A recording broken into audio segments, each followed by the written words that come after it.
Welcome to the show today. We're going to be talking about how to accomplish your real estate goals. Pio is a real estate expert in the Bay Area, and he is highly regarded and accomplished agent who makes things happen for his clients. Whether you're looking to attain a 10% return on your assets, form a syndication group for a larger project, or relocate your assets, Pio has a vast knowledge of real estate and finance to help you accomplish your goals. He is a good guy to know. Mr. Pio, welcome to the show.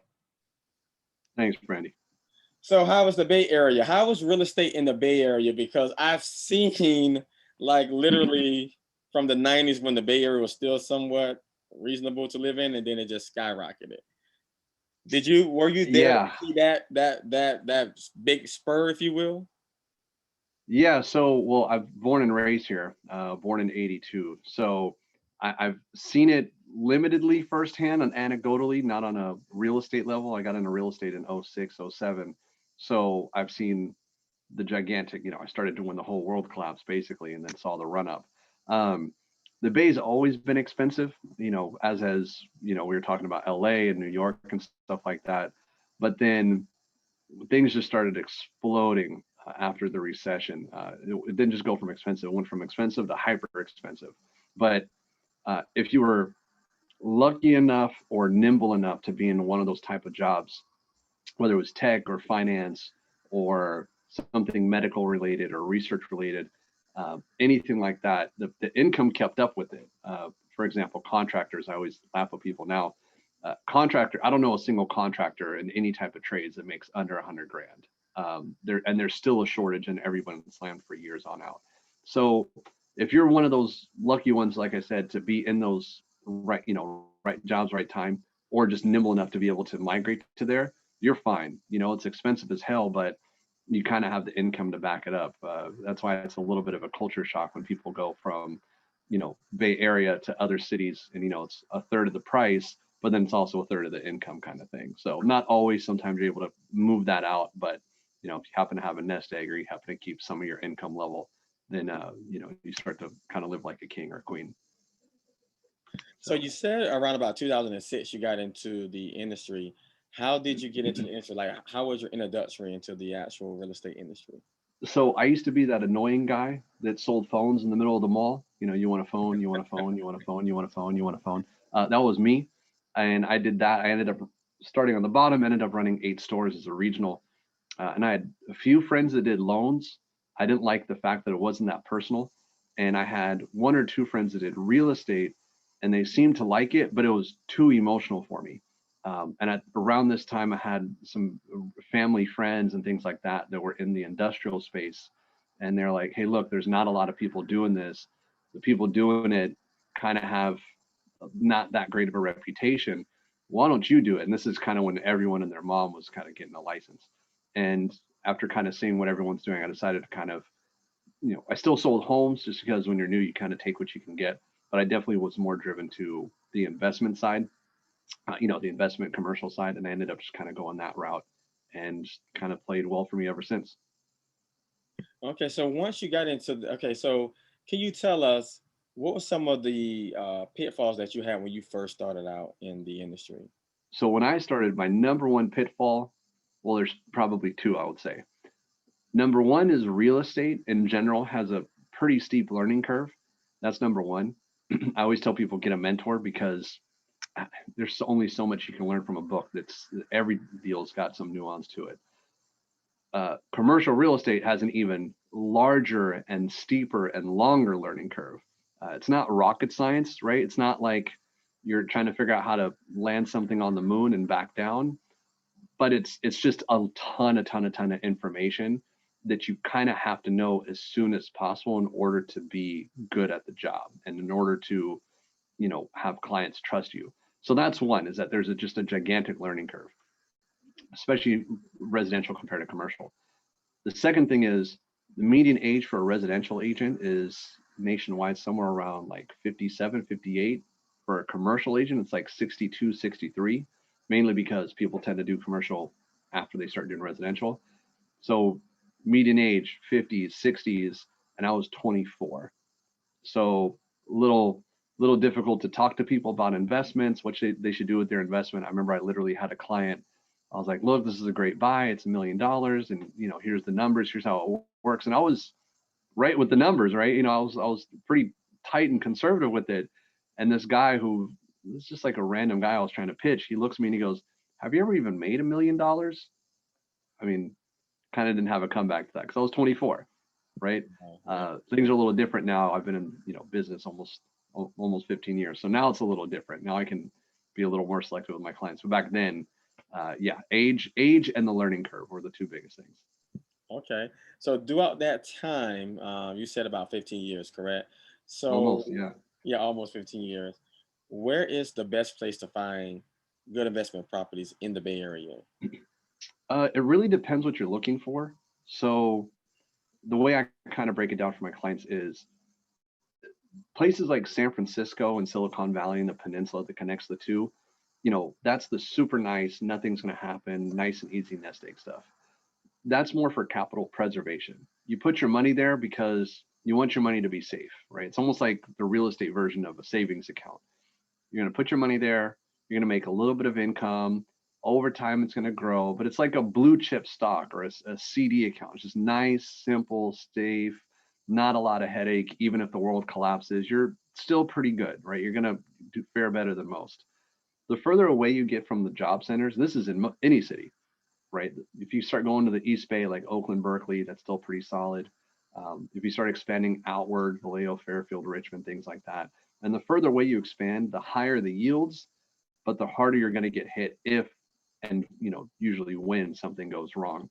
Um, COVID is a little bit of a nuance because people, it was a bit of a unique time. Density hurt wherever you were, San Francisco, New York, Seattle, anywhere where there's density, you got hurt.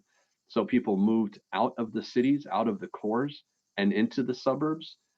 So this was one of the rare occasions where if you were in a city that's usually safe, you got hurt the hardest, where your immediate suburbs, kind of flourished, right? Places like Oakland, Alameda County, Contra Costa County, things like that.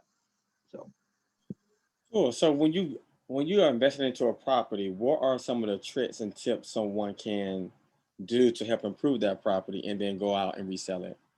uh, my number one rule is don't believe anything and question everything. I see all the time clients will send me a property, and in real estate, for those that aren't familiar, most of us familiar with residential, and they have your little MLS description, bedroom, bathroom, square footage, pretty little description and pictures. The commercial version of that is an offering memorandum, and it tends to be anywhere from 3 to 30 pages, right? And it describes the property, the backstory of it. If you're doing apartments, how many units there are, if it's a building that's occupied by a tenant, who the tenants are, what their business is, that kind of thing. Most of those, especially in apartments, they're full of it. They might have some of the income numbers are really painted in too high of a rosy picture, right? It would be what we call fluffing, but maybe the rents can only be achieved at $1,500 a month, but they're saying you could get $2,000 a month, but there's no evidence to support it, and it's just unrealistic. Same thing with the expenses. When they underwrite the building, they might say, oh, you've got a really low vacancy. Oh, you don't need a manager. Oh, the repairs and maintenance don't cost that much. But any competent broker or any relatively sophisticated investor that's owned those type of properties knows what it takes to run it, right? You might say, I'm only going to spend $3,000 a year on repairs, but I own a bunch of different buildings, and for something of this size, I'm not going to spend $3,000 a year. I'm going to spend $10,000 a year because there's always stuff that comes up. And that's where that's the biggest thing is sometimes these people paint too rosy of a picture, and the building looks really, really sexy. And then you give it to someone that knows what they're doing, like me, and we go, hey, look, there's a bunch of line item expenses that are missing, or some of these are just too damn low, and you just got to have it corrected and adjusted to get a real picture of how well the property is going to perform. Wow. So if someone is looking at those particular things and they're looking to how to attain a 10% return or more on assets, how do you go about doing that? What is the Yeah, so if I'm going to have someone, my goal is to get someone to 9 or 10%. In we have rent control in California, so it tends to take a little bit longer. But if someone's buying apartments and they're looking for something with relatively modest growth, I can usually get people 9 to 10% on their money. And the way that works is there's a few line items. The kind of the baseline is what's called a cap rate, right? And that's if you buy the property all cash. Hey, look, it's $1 million property and it makes 50 grand a year. Well, that's a 5% return, right? But then what happens is the property might make 5%, but then you get a loan, right? And you get a loan with 30%, 35-ish% down. The interest rate is nowadays about 3%. Now it puts you on another level called cash on cash. Now you're getting to that 7-ish% return, 8-ish% return. There tends to be some rent growth over time and some savings on the building as well. And then a lot of your payment in the beginning, or a lot of your payments going to interest, but some of it is going to principal. So by the time you drill down past cap rate, past cash on cash, and then all the way down to your return on your book value, your return on your investment, including your principal down payment, it tends to usually be off the bat 7 to 8%. But then you have to account for the fact that, look, the rents are at this level. This is how they're going to grow. We have rent control, so it takes a little bit of time to get there. And if I could get you to 9, 10%, like I said, within 24 months or so on something that's modestly aggressive, I'm happy, mainly because, on this date, I think the 10-year treasury is at 1.1%. Savings account are paying 0.01%. So if you can make, 10 times the 10-year treasury note and 50 plus times on your savings account, I'm happy. I think anyone would be happy in that regard. Yeah. With that being said, so what do you think is a smart investment for a new beginner? Like, let's say someone came to you and it was new and invested into real estate. What would be the way that you would guide them? So if you're brand new and you've never invested before, and especially if you don't own anything, the number one thing I tell people is, especially if you're not set on buying a house, go buy a 2, 3, 4 unit building and live in one of the units, right? So let me rewind just a bit. When you buy a house, you don't need 20%, right? Of course, you have to have the income and you have to have the credit score and the job, right? We're putting that aside. But if you're qualified, you can buy a house with FHA, it's about 3.5%, but really by the time you add in all the fees, it's like 5% down, right? So you go buy a house, it's 5% down. But you don't have to buy a house. You can buy a 2-unit, a 3-unit, and a 4-unit building. Use the same metric, put down 5%. If you can't afford the full payment by yourself, because they obviously tend to get more expensive, they use the income that the other tenants are paying to help you as if you're making that income, right? So like I would recommend to everyone, it's very simple. Buy a 2, 3, 4-unit building, live in one unit, stay there for 2 years, and then you can repeat the process. I have a client that he did it 4 times. Him and his brother bought a 4-plex. They each took 1 unit and they rented the other 2. About a year and a half later, they bought another 4-plex because it was closer to his work. And this time it was just him. He bought the 4-plex, rented 3 units, lived in 1. Then he bought another 4-plex. Him and his wife lived in it, and then they rented the 3 units. Now, the whole process, it's not fast, right? It's not something I'm sorry, this isn't a GameStop stock or a Bitcoin, right? Real estate just tends to move slower. By the time he was done, fast forward 7, 8 years, the guy was in his, I think, mid to late 30s. He worked at a bank and he made, again, Bay Area, right? He made pretty good money. He made 70, 80K plus. His wife also had a decent job making, 60K, 70K plus together, right? So they have a kid.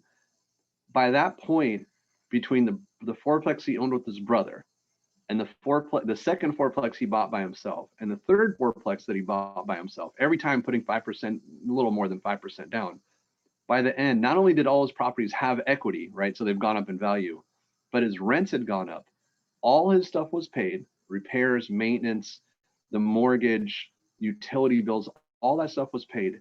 And he had an extra 3.5, 4 grand a month every single month on average. And you take that and you translate it to a house, the guy could have bought a house and basically had a $500,000 ish loan free and clear. He never had to work again if he bought a modest sized house. right? They ended up buying something a little bit bigger because him and his wife made some money. But imagine by the time you're in your mid 30s, you can buy your house, right? Or in a 10-year plan, you can buy a house, and you have a mortgage, but other people are paying your mortgage, and that's the easiest way to start. If you have more money, right? You've already got a house and you happen to have a nest, a chunk of cash, whether it's a couple hundred grand or whatever, then yeah, then it's a matter of finding a relatively good area or very close to an area that's getting better, and investing and finding a place where you can purchase that has some upside, and that whole thing. But for most people when they're first starting off, I tell them, especially if you're not set on a house and basically an apartment that you own and live in, and if you could, weather that for a year and a half, 2 years plus, I would just do that and repeat until you really, really, really just want a house. Because I don't like having payments, and if I have a payment, I want someone else to be paying it. No, that's really cool, because that's really cool, good advice. Because I gave one of my friends this advice. Um, when I gave her this advice, she was really upset with me because she wanted this big, lavish house, right? Mm-hmm. And she had a lot of money saved up, and she was ready to buy this big house. And then right by this big house, there was a triplex for sale. Right. And she said, "Well, I'm gonna buy this house, and then maybe I'll buy this triplex." And then I said, "Maybe you buy the triplex and live in the back unit, and let the people pay for your rent, and then save up more money. So when you want to buy another house, you have more money down, or you can just buy that house cash." And she didn't Exactly. think about that, and then she thought about it, and now she's living in this place and making a ton of money on Airbnb because she lives right by the beach. Nice. And the thing is, I've had a lot of people with the same thing. They buy the house and then they want to buy the investment property later. You could do that, but now you're minimum, because you already got a house. No bank is going to believe you're going to go from a house to a duplex, triplex for it. They know you're not going to do that. It's always the other way around. You got to put 25% down, right? But if you do it the opposite way, you can keep getting away with that 5% down, 10% down. You don't need that big down payment, which is what, scares most people. They don't want to, they just don't have 25% down in their local community, right? 25% down on a fourplex over here, fourplexes range 800 to $1 million. Coming up with another 200,000, 300,000 when you already have a mortgage payment, it's tough for a lot of people. I mean, understandably. That's very true. That's very true. So, what does real estate investors have in common? What do they all have in common? What's that one or two things that they have in common? Uh, I'd say there's not a lot that they all have in common when it comes to investment. Oh, you know what? I could give one or two. One is they definitely tend to look at it more from an analytical point of view, whether they tend to be more on the conservative end and they want to just kind of keep their money safe, or whether they want to be more on the aggressive end and they're like, look, I want to buy something and fix it up and make as much money as I can, even if it's in the worst neighborhood and all this kind of stuff, right? They tend to be more analytical in general. The second thing is most of them tend to look at it, and again, I'm not talking about from the point of the more novice people. I'm talking about people that tend to, they start having some real cash, quarter million, half a million, $1 million plus. That's usually not all the money they have. It's an asset allocation, meaning that, if they come to you and they say, look, I want to buy a building and I've got, 400, $500,000 to invest, that's not all the money they got. They've already got a chunk set aside in their stock market, in the stock market, the bonds, ETFs, blue chip, whatever it is that they got, right? The real estate tends to be more of the, medium aggressive play, right?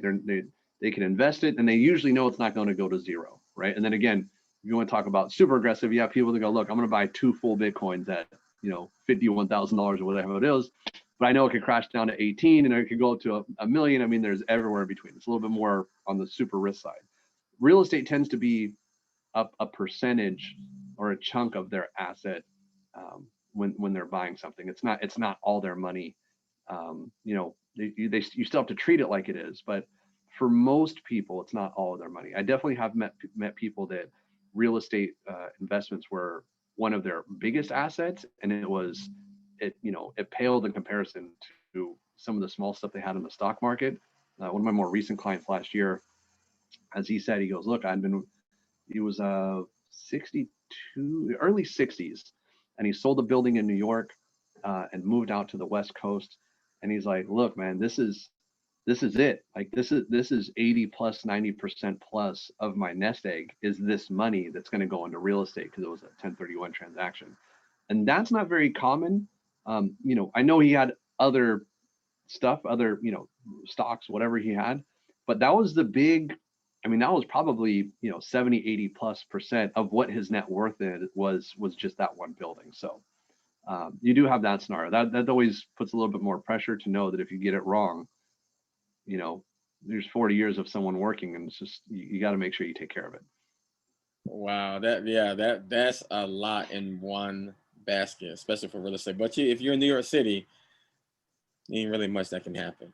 It's Yeah, almost like you have a treasury yeah, bond. You're really pretty much solid in that yeah. regard. You mentioned you lived in New York. He had a brownstone that he's owned since he even lived out there 20, 30 plus years ago, and obviously values went up, and he was just like, look, I got to sell it, and he had to do it. It was a multiple unit. He had to do a 1031 exchange. So if he didn't buy something else, he'd have to pay all the taxes.